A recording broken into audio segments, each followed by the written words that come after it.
எல்லோருக்கும் வணக்கம் நண்பர்களே. இன்னைக்கு வேலியிருக்க பைமே சேனலில் எதை பற்றி பார்க்க போகிறோன்னா, எல்லோரும் ஆசைப்பட்டு போகக்கூடிய ஒரு சுற்றுலா தலம் கூட இல்லைங்க, ஒரு ஆன்மீக தலமாக இருக்கக்கூடிய மதுரை மீனாட்சி அம்மன் கோவிலை பற்றி தாங்க இந்த பதிவில் பார்க்க போகிறோம். நீங்கள் மதுரை மீனாட்சி அம்மனுடைய அவதாரத்தில் பின்னால் இப்படி ஒரு வரலாறு இருக்குதான்னு உங்களுக்கு தெரியுமாங்க?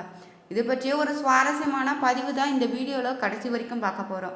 அதனால் வீடியோவை ஸ்கிப் பண்ணாமல் பாருங்கள். முதல் முறையாக வேலியிருக்க பைமை சேனலை பார்க்குறீங்களாக இருந்தீங்கன்னா சேனலுடைய பெல் பட்டனை கிளிக் பண்ணி சேனலை சப்ஸ்கிரைப் பண்ணிக்கோங்க. லைக் பண்ணுங்கள், ஷேர் பண்ணுங்கள், கமெண்ட் பண்ணுங்கள். உங்களுக்கு பார்த்தீங்கன்னா ஜோதிட ரீதியான சந்தேகம் இருக்குதா? ஜோதிடத்தில் ஒரு தெளிவான பதிவையும் பரிகாரத்தை பெற்றுக்கொள்ள வீடியோவில் டிஸ்கிரிப்ஷனில் கொடுத்துருக்க நம்பருக்கு மறக்காமல் கால் பண்ணி தெரிஞ்சுக்கோங்க. வாங்க வீடியோக்குள்ளே போகலாம். பலருடைய குல தெய்வமாகவும் பார்த்தீங்கன்னா பெண்களுடைய விருப்பமான தெய்வமாகவும் விளங்கக்கூடியவள் தாங்க இந்த மதுரை மீனாட்சி அம்மனுமே. பெண்களுக்கு தைரியம், தன்னம்பிக்கை மட்டும் இல்லைங்க, கேட்ட வரங்களை எல்லாம் அளிக்கக்கூடியவள் தாங்க கருணை தெய்வமாக இருக்கக்கூடிய இந்த மதுரை மீனாட்சி அம்மனுமே. அன்னை மீனாட்சியினுடைய வரலாறு பார்த்தீங்கன்னா பலவிதமான கதைகள் சொல்லப்படுதுங்க. ஆனால் அன்னையினுடைய அவதார நோக்கம் என்னன்னு உங்களுக்கு தெரியுமாங்க? மதுரையை அரசியாக திகழக்கூடிய அன்னை மீனாட்சி பார்த்தீங்கன்னா தனது கண்களாலேயே உலக உயிர்கள் அனைத்தையுமே காப்பவளாக காட்சியளிப்பாள். மதுரையில் பார்த்தீங்கன்னா 6 மாதங்கள் அன்னையினுடைய மீனாட்சியின் ஆட்சியும், மீத இருக்கக்கூடிய 6 மாதங்கள் சுந்தரேஸ்வரர் ஆட்சியும் நடைபெறுதுங்க. மீனாட்சி அம்மைக்கு பட்டாபிஷேகம் நடைபெறுவதை போலதாங்க சுந்தரேஸ்வருக்கு பார்த்தீங்கன்னா பட்டாபிஷேக விழா மதுரையில் நடத்தப்படுது. மதுரை மீனாட்சி அம்மன் கோவிலுடைய வரலாறு என்னன்னு உங்களுக்கு தெரியுமாங்க? துர்கை அம்மன், மகிஷாசுர மர்தினின்னு, காஞ்சி காமாட்சி போன்ற அம்பாளுடைய அவதாரங்கள் அசுரர்களை வதம் செய்து அளித்திருக்குது. நல்லவர்களை காப்பாற்றுவதற்காக உண்டானதாக சொல்லப்படுதுங்க. இப்படி பல வடிவங்களில் ஏதாவது ஒரு நோக்கத்திற்காக உருவாயிருக்குதுங்க. அப்படிதாங்க மதுரை மீனாட்சி அம்மன் எந்த அசுரரையுமே வதம் செய்ததாக கதைகள் இருக்காது. அப்படின்னா மதுரை மீனாட்சியினுடைய அவதார நோக்கம் என்னன்னு உங்களுக்கு தெரியுமாங்க? தொடர்ந்து இந்த பதிவை ஸ்கிப் பண்ணாமல் பாருங்க. கந்தர்வ லோகத்தை சேர்ந்த விஸ்வாவசு என்பவரை மிக சிறந்த சிவபக்தராக இருந்திருக்காரு. அவருக்கு பார்த்தீங்கன்னா வித்யாவதி என்ற மகள் பிறந்திருக்கா. வித்யாவதி பார்த்தீங்கன்னா சிறு வயதிலேயே அம்பாள் மீது அளவு கடந்த பக்தி கொண்டவளாக இருந்திருக்கா. அவளுக்கு பூமிக்கு உள்ள புண்ணிய தலம் ஒன்றில் அருட்செய்யும் அம்பிகை நேரில் தரிசிக்க வேண்டும்னு ஆசை ஏற்பட்டிருக்குது. தனது ஆசையை தனது தந்தையிடம் வெளிப்படுத்தியிருக்கா. அவளுமே கடம்பவனாக இருந்து மதுரையில் அருள் புரியக்கூடிய சியாமலா தேவியை வழிபடும்படி கூறியிருக்காரு. அதன்படி பார்த்தீங்கன்னா பூமிக்கு சியாமலா தேவியை தரிசித்து வழிபட்டு வந்திருக்கா வித்யாபதியுமே. இந்த தலம் பார்த்தீங்கன்னா அவளுக்கு மிகவும் பிடித்து விட்டதால இங்கேயே தங்கி அம்பிகைக்கு சேவை செய்து வந்திருக்கா.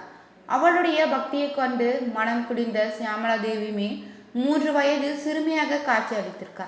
என்ன வரம் வேண்டுன்னு அம்பிகையிடம் குழந்தையாக காட்சி தந்தா, நீ எனக்கு மகளாக பிறக்கும் பாக்கியத்தை அருள வேண்டுன்னு வேண்டியிருக்கா வித்யாவதியுமே. அடுத்த பிறவில பார்த்தீங்கன்னா உனது உண்மை நிறைவேறுன்னு அம்பிகையுமே வரம் அளித்திருக்காளா. அடுத்த பிறவில தாங்க சூரியகுல மன்னனாக இருக்கக்கூடிய சூரசேனனுடைய மகள் கஞ்சனமாலையாக பிறந்திருக்கா. வளர்ந்தாள் வித்யாவதியுமே. இந்த பிறவியில பார்த்தீங்கன்னா அம்பாள் மீது தீவிர பக்தி கொண்ட கஞ்சனாமாலையை பாண்டிய மன்னனாக இருக்கக்கூடிய மலையத்வன் திருமணம் செய்து கொண்டிருக்காரு. நீண்ட காலமாகியுமே பார்த்தீங்கன்னா குழந்தை இல்லாததால தனக்கு குழந்தை பாக்கிய அருளும்படி அம்பிகையிடம் வேண்டினாள் கஞ்சனா தேவியுமே. அந்த சமயம் பார்த்தீங்கன்னா மலையத்வன் புத்திர காமஷ்டி யாகம் நடத்திருக்காரு. யாக குண்டத்தில் பார்த்தீங்கன்னா இருந்து 3 தானங்களும் அழகிய பெண் குழந்தையாக தோன்றிருக்குது. இதை கண்டு வருத்தமடைந்திருக்காங்க மன்னனுமே. அசுரரியாக ஒழித்து இருக்குதுங்க. அவனுக்காக காலவனை கண்டதும் 3வது தானம் மறையும்னு சொல்லியிருக்குது. இந்த குழந்தைக்கு பார்த்தீங்கன்னா தடாதகின்னு பெயரிட்டு தாங்க சீரும் சிறப்புமாக வளர்த்து வந்திருக்காரு மன்னருமே. ஆண் வாரிசு இல்லாததால சியாமலாவுக்கு அனைத்து கலைகளையுமே கற்றுக் கொடுத்திருக்காரு மன்னருமே. மலையத்துவனுக்கு பிறகு மதுரையில் பார்த்தீங்கன்னா ஆட்சி பொறுப்பை ஏற்க தடாதகி மீன் போன்று இப்போதும் விழிப்புடன் இருந்து ஆட்சி செய்து வந்திருக்கா. இதனால் தாங்க தடாதகை பார்த்தீங்கன்னா பெயர் காலப்போக்கில் மீனாட்சி என்ற பெயர் உருவாகி இருக்குதுங்க. இதுவே நிலையாகி நின்றுருக்குது. தன்னை வேண்டிய பக்திக்கு அருள் செய்வதற்காக உருவானது அன்னை மீனாட்சியும் அவதாரமாக சொல்லப்படுதுங்க. கன்னி பெண் ஆட்சி செய்ததால பார்த்தீங்கன்னா மதுரை மீனாட்சி கன்னி நாடுன்னு பெயர் இருக்குது. திருமண பருவத்தை அடைந்த மீனாட்சி பார்த்தீங்கன்னா கைலாயத்திற்கு திக்விஜயம் செய்த போது தாங்க சிவபெருமானை கண்டிருக்காரு. மீனாட்சியனுடைய 3வது தானமும் மறைந்திருக்குது. இதனால இறைவன் தனது கணவன் என்பதை உணர்ந்திருக்கார். பங்குனி உத்திர நாளில் தாங்க இவர்களுடைய திருமண வைபவமும் நடைபெற்றிருக்குது. மதுரை மீனாட்சி அம்மன் மட்டும் பார்த்தீங்கன்னா ஒரே நாளில் 8 விதமான அலங்காரங்களை காட்சி அளிப்பாளாம். இது பற்றி ஒரு சுவாரஸ்யமான பதிவு தான் இனி தொடர்ந்து பார்க்க போகிறோம். முருகன் கோவிலில் நீங்கள் சென்று வழிபடும் போது பார்த்தீங்கன்னா காலையில் ஆண்டி கோலத்திலுமே மாலையில் நீங்கள் ராஜ அலங்காரம் தரிசிப்பீங்க. சோட்டனிக்கரை பகவதியம்மன் கோவிலில் அதே போல தாங்க சரஸ்வதி, லட்சுமி, பார்வதி தேவின்னு 3 விதமாய் காட்சி அளிப்பா. அந்த வரிசையில் தாங்க மதுரை மீனாட்சி அம்மன் கோவிலில் மொத்தமாக பார்த்தீங்கன்னா 8 விதமான அலங்காரங்களை காட்சியளிக்கிறார். இல்லையே சிவமில்லைன்னு சொல்லுவாங்க.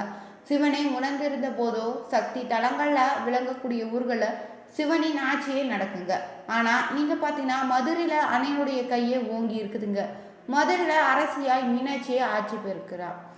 முதல்ல நீங்கள் மீனாட்சி அம்மனுக்கு அபிஷேகம் பூஜை செய்த பின்னர் தாங்க சுந்தரேஸ்வரருக்குன்னு செய்வது வழக்கமாக இந்த கோவிலில் இருக்குது. பக்தர்களும் அன்னையை வணங்கிய பின்னர் தாங்க அம்பரை வணங்கி வருவாங்களா. மதுரை மீனாட்சி அம்மன் கோவிலில் பல அதிசயங்களும் இருக்குதுங்க. மதுரையில் மீனாட்சி அம்மனுடைய கோவிலில் தினமும் பார்த்தீங்கன்னா 8 விதமான சக்திகளாக பாவிக்கப்பட்டு தாங்க ஆராதிக்கப்படுது. மற்ற கோவில்களில் இல்லாத ஒரு தனிச்சிறப்புனை இது சொல்லலாங்க. திருவனந்தாள் பள்ளியறை மகா சிவஷ்டாசின்னு சொல்லலாங்க.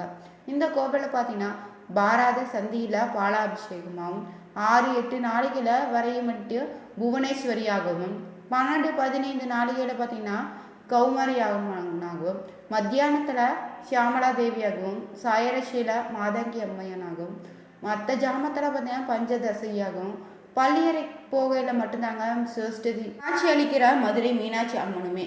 அன்னைக்கு பார்த்தீங்கன்னா 5 கால பூஜைகள் நடக்கும்போது மேலே சொன்ன ரூபங்களும் ஏற்றவாறு தாங்க அலங்காரம் செய்வாங்களா. காலையில் சின்னஞ்சிறு சிறுமி போடணுமோ, உச்சி காலத்தில் மடிசார் புடவை கட்டியோ, மாலை நேரத்தில் வெள்ளி கவசமோ வெள்ளி கிரீடன்னு அணிந்து, இரவு நேரத்தில் அதாவது அத்த ஜாமத்தில் பார்த்தீங்கன்னா வெண்பட்டு புடவை அணிந்து அன்னையின் காட்சி அளிக்கிறார். வேறு எந்த கோவிலோ இல்லாத சிறப்பாக இந்த கோவிலில் அமைஞ்சிருக்குதுங்க. அன்னையினுடைய இந்த ஒவ்வொரு அலங்கார காட்சியும் காண கண்கோடி வேண்டுன்னே சொல்லலாங்க. ஒரே நாளில் நான் இங்கே பார்த்தீங்கன்னா புவனேஸ்வரி, கௌமாரி, ஷியாமலா, மாதாங்கி, பஞ்சதசி என அன்னையினுடைய அத்தனை ரூபத்தினையும் நீங்கள் தரிசிப்பவங்களுக்கு மறுபிறவே கிடையாதுன்னு சொல்லப்படுது. அன்னையை தரிசித்தீங்கன்னா செய்வதில் மறைந்துள்ள தெய்வீக ரகசியன்னே சொல்லலாங்க. வாழ்க்கையில் நீங்கள் ஒரு முறைதாவது காண வேண்டிய அன்னை மீனாட்சியினுடைய பள்ளியறை பூஜைன்னே சொல்லலாம்.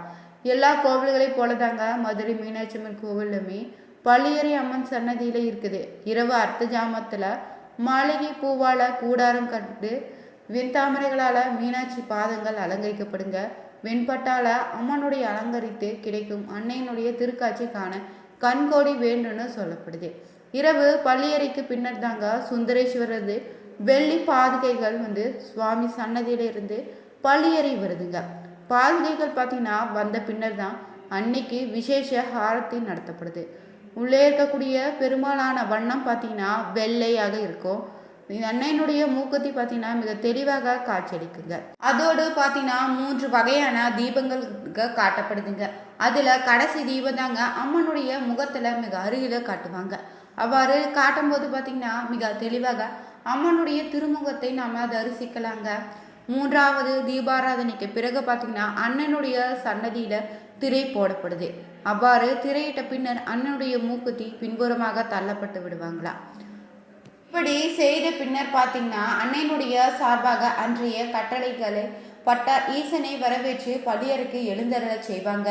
அதாவது மூலஸ்தானத்தில் இருந்துதாங்க மீனாட்சி சுந்தரேஸ்வருக்கு பாத பூஜை செய்து பள்ளியறை அழைத்து செல்வதாக ஐதீகமாக சொல்லப்படுது. மதுரை மீனாட்சி அம்மனுடைய கோவிலில் நடைபெறக்கூடிய இந்த பள்ளியறை பூஜை பார்த்தீங்கன்னா பார்க்க திகட்டாத காட்சியாக இருக்குங்க. பள்ளியறை பூஜையை சிவசக்தி ஐக்கியத்தை உணர்த்துவதாக சொல்வதால் இந்த தரிசனத்தால் கிடைக்கக்கூடிய பலன்கள் அதிகம்னே சொல்லலாங்க. பின்னர் பார்த்தீங்கன்னா அம்பையினுடைய சன்னதி மூடப்பட்டு பள்ளியறையில் பார்த்தீங்கன்னா பூஜைக்கு பால், பழன்னு, பாடல்கள், வாத்திய இசைன்னு சகல உபசரணங்களும் இரவு நேரத்தில் நடை சாத்தப்படுது. இந்த பதிவில் பார்த்தீங்கன்னா மதுரை மீனாட்சி அம்மன் கோவிலை பற்றி சில அறிந்திடாத சுவாரஸ்யமான பதிவுகளை தெரிஞ்சுக்கொண்டோம். இது போன்ற கோவில் பதிவுகளை தெரிஞ்சுக்கொள்ள மறக்காமல் வேலியிருக்க பைமை சேனலை சப்ஸ்கிரைப் பண்ணிக்கோங்க, லைக் பண்ணுங்கள், ஷேர் பண்ணுங்கள், கமெண்ட் பண்ணுங்கள். மறக்காமல் கமெண்ட் பாக்ஸில் பதிவிடுங்க. அனைவருக்கும் நன்றி நண்பர்களே.